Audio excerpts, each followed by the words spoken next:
chapter 6. In the year the king Uzziah died, I saw the Lord sitting upon a throne high and lifted up, and his train filled the temple. Above him stood the seraphim. Each one had 6 wings. With twain he covered his face, and with twain he covered his feet, and with twain he did fly. And one called unto another, and said, Holy, holy, holy is the Lord of hosts. The whole earth is full of his glory. And the posts of the door were moved at the voice of them that called, and the house was filled with smoke. Then said I, Woe is me, for I am undone, because I am a man of unclean lips, and dwell in the midst of a people of unclean lips. For mine eyes have seen the King, the Lord of hosts. Then flew unto me one of the seraphim with a glowing stone in his hand, which he had taken with the tongs from off the altar. And he touched my mouth with it, and said, Lo, this hath touched your lips, and your iniquity is taken away, and your sin expiated. And I heard the voice of the Lord saying, Whom shall I send, and who will go for us? Then I said, Here am I, send me. And he said, Go and tell this people, Hear you indeed, but understand not. See you indeed, but perceive not. Make the heart of this people fat, and make their ears heavy, and shut their eyes, lest they seeing with their eyes, and hearing with their ears, and understanding with their heart, return and be healed. Then said I, Lord, how long? And he answered, Until cities be waste without inhabitant, and houses without man, and the land become utterly waste, and the Lord hath removed me and far away, and forsaken places be many in the midst of the land. And if there be yet a tenth in it, it shall again be eaten up, as a terebinth, as an oak, whose stock remains, when they cast their leaves, so the holy seed shall be the stock thereof. All right, let's go back up to verse 1. Now today we're not continuing with last chapter or yesterday. The last chapter we had the song about the vineyard, and we had the judgment basically that God is going to render against these that are leading astray with their words. They're causing to go astray in the earth because of their words. God's going to set up a trap for you, and He did, and it's catching as many as come to it. But God has said now He's going to set up a sign. He's going to raise it up. He's going to bring this people forth that are like lions roaring. But today we're going to we're going to begin a new prophecy, and this is come to Isaiah in the year that Uzziah died, and Uzziah means the strength of God. My strength is God, and his real name is Azariah. We can find more about Uzziah or Azariah in the 15th chapter of Kings. He reigned about 52 years. It was a very turbulent time, but Uzziah did follow after God, and he did follow after the ways of his father and in ways of God, but the high places now of Judah still hadn't been removed. And this will be the year of King Uzziah that he died, and also the year King Uzziah died, the son of Ramaliah would also take the throne in Israel. We're going to start here with verse 1. In the year that King Uzziah died, I saw the Lord sitting upon a throne, high and lifted up, and his train filled the temple.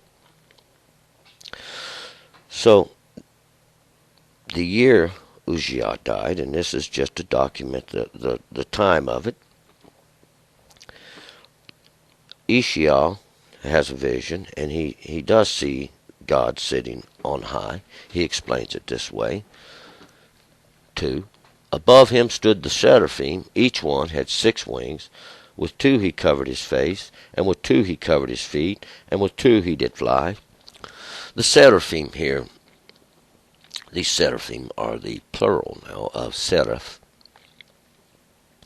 And these would be a fiery serpent, and we kind of remember there was some fiery serpents once before that God had sent now to to punish the children of Israel, these fiery serpents, and they was biting the children, and they called out to Moses, and Moses made the image, a little brass image of a snake, and he held it up, and by this now the people would be healed, those that looked at it that was bitten, but they began to worship that thing, and it had to be destroyed.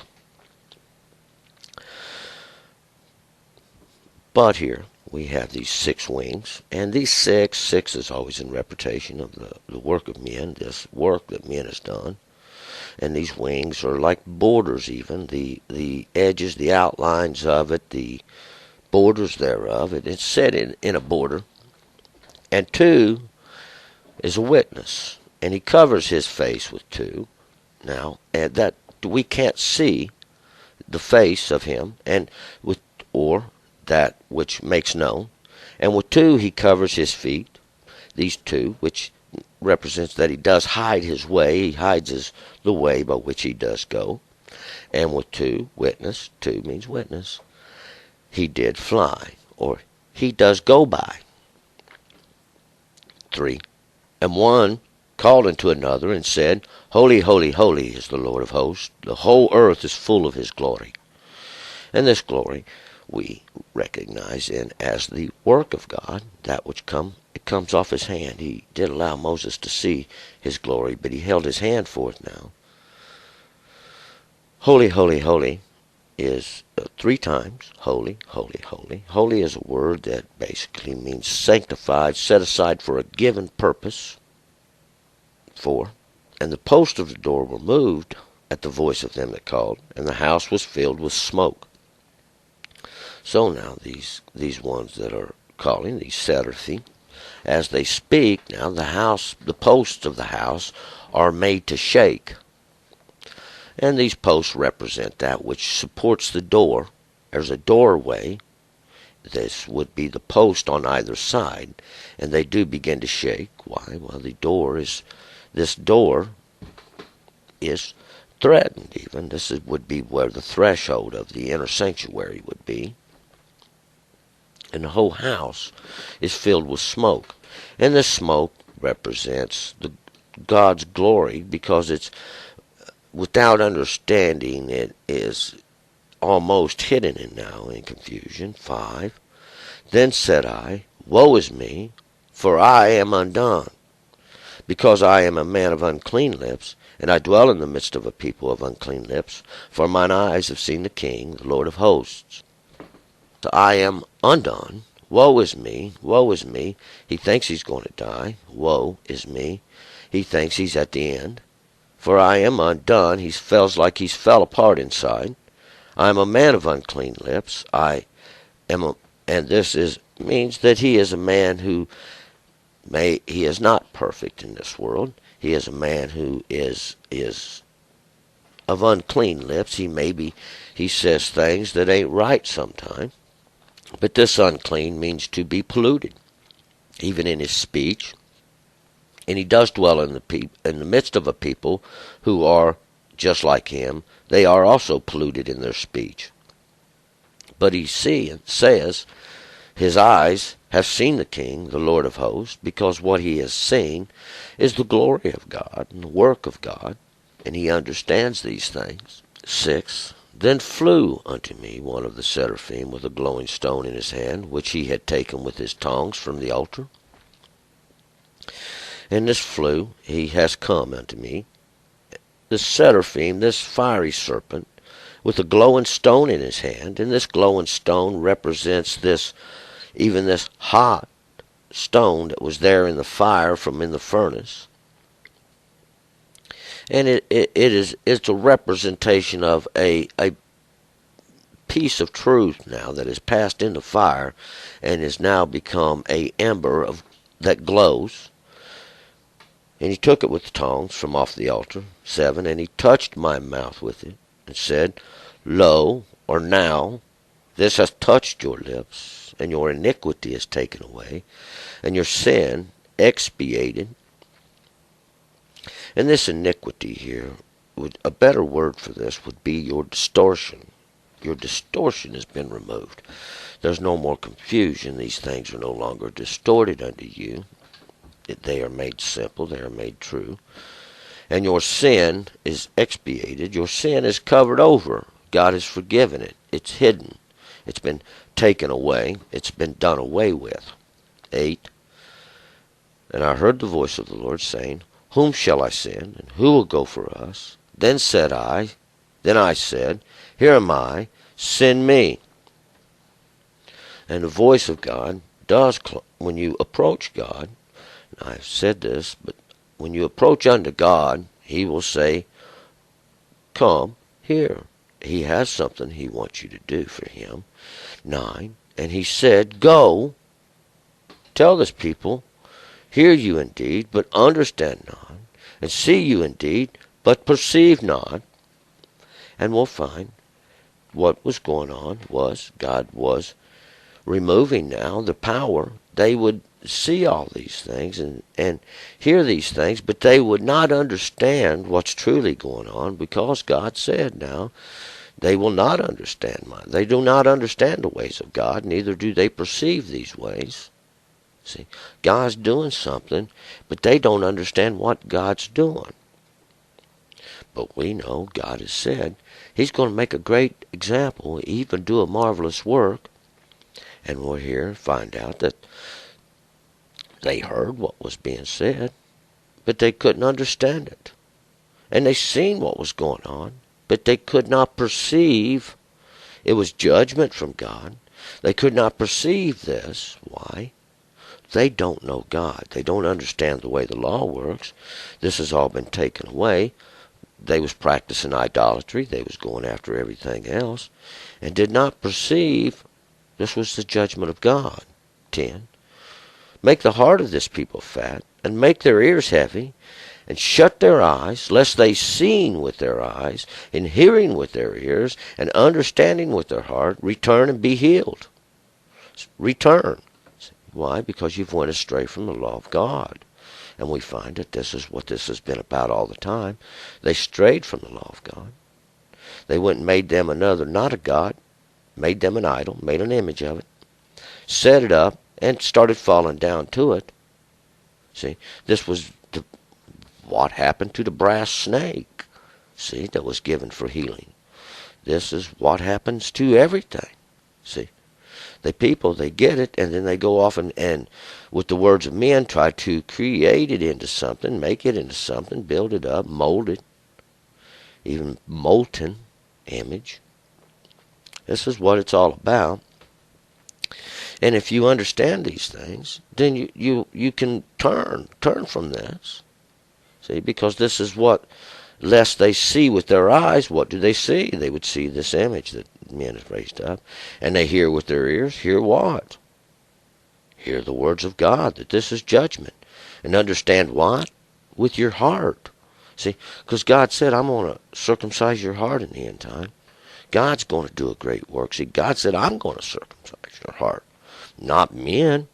This is not a circumcision that of the flesh, even though the circumcision of the flesh is to an outward show that you have understanding of this. See, this also goes untaught. 11. Then I said, Lord, how long? And He answered, until cities be waste without inhabitant, and houses without man, and the land become utterly waste. So now, how long is this going to be, Lord? How long? And it will be until cities be waste without inhabitant. And these cities, these are those places that have a guard, and houses without man, and the land be utterly waste. God's going to make a waste of it. Why? Well, it's the judgment of God. 12. And the Lord hath removed men far away, and the forsaken places be many in the midst of the land. And when this was a punishment God was putting down on Judah at that time, even this one who's been compared to the vine. Judah was compared to the vine. Even this delightful plant that God had set there in the garden. See, that's, once again, this is the comparison. And once He's removed men far away, men are those that stand up. They're not weak. We take this back to the prophecies of Deborah there, with no intent against the females intended. 13. And if there be yet a tenth in it, it shall again be eaten up, as a terebinth, as an oak, whose stock remains, when they cast their leaves, so the holy seed shall be the stock thereof. And this tenth means a tenth part. See, not 10. It's a little bit different. It means 10, but the law, even. And this is the tenth. This is a portion of a whole, of one, cut into 10 pieces. A tenth is set apart, see. It shall again be eaten up, even this tenth that was set apart for even that purpose, as a terebinth, as an oak, whose stock remains, when they cast their leaves, so the holy seed shall be the stock thereof. And this is being used as a similitude now of a tree, even an oak tree. When it casts forth its leaves, the stock is still there. The leaves go away, and the tree looks like it is dead. See, because it's cast its leaves, and it looks like life is left, but the tree, it sleeps. Its leaves shall return again. And the holy seed is like this stock of this tree that's left over. And this holy seed, well, this is the law of God. This is the law of God. Is the stock of this tree. And it will again bear fruit. We're going to find out how the prophets will teach us. It shall again bear upwards and bear fruit. Because God's already prophesied these things. All right, we're going to move on. We're going to move on to chapter 7.